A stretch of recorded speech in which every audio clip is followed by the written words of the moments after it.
امروز چرا دیر کردی؟ میدونی که اگه سر صبحی صورتتو نبینم روزم نمیگذره؟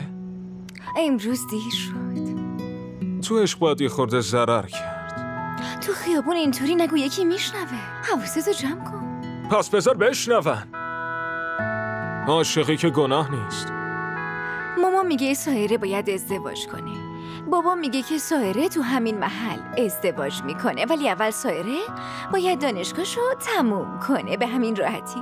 ما که هم محلی هستیم. این که خیلی خوب شد. بعدش هم تو زود درساتو تموم کن. نمیتونم منتظر بمونم. باشه دیگه، من میرم. وایسا ببینم. بعد مدرسه حتما بیا دیدنم. با حرف مهمی دارم. برو.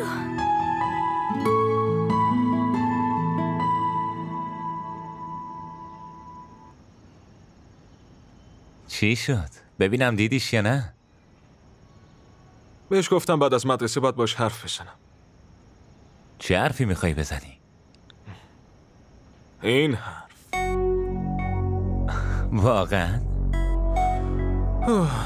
دیگه چی؟ 2-3 ماهی که نقش عاشقا رو بازی میکنم. دیگه وقتشه که عشق از نزدیکم حس بکنم. به به. حتی حساب کن ببینم. اونو بده من.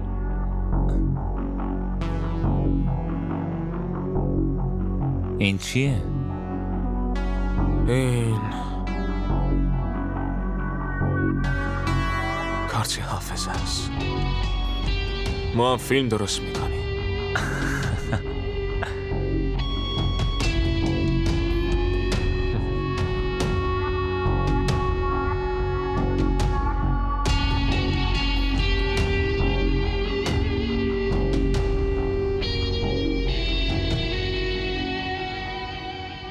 چی شد؟ هنوز نیومده؟ الان میاد داداش. دوربین حاضر کردی؟ همه چی آماده است. تو دیگه وقتشه بری، بعداً دوباره میبینم. موفق بشی.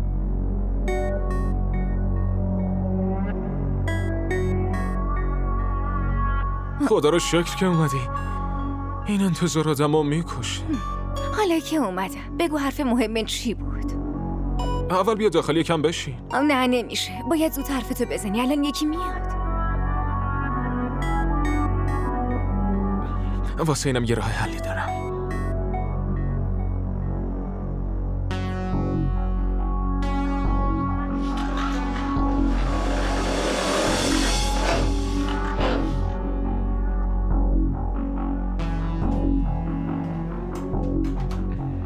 چی کار میکنی؟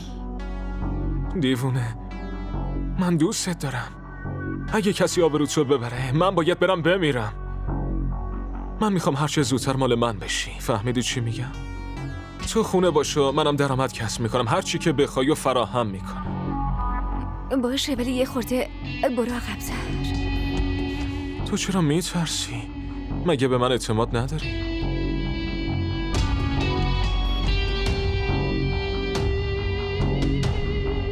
تو الان میگفتی که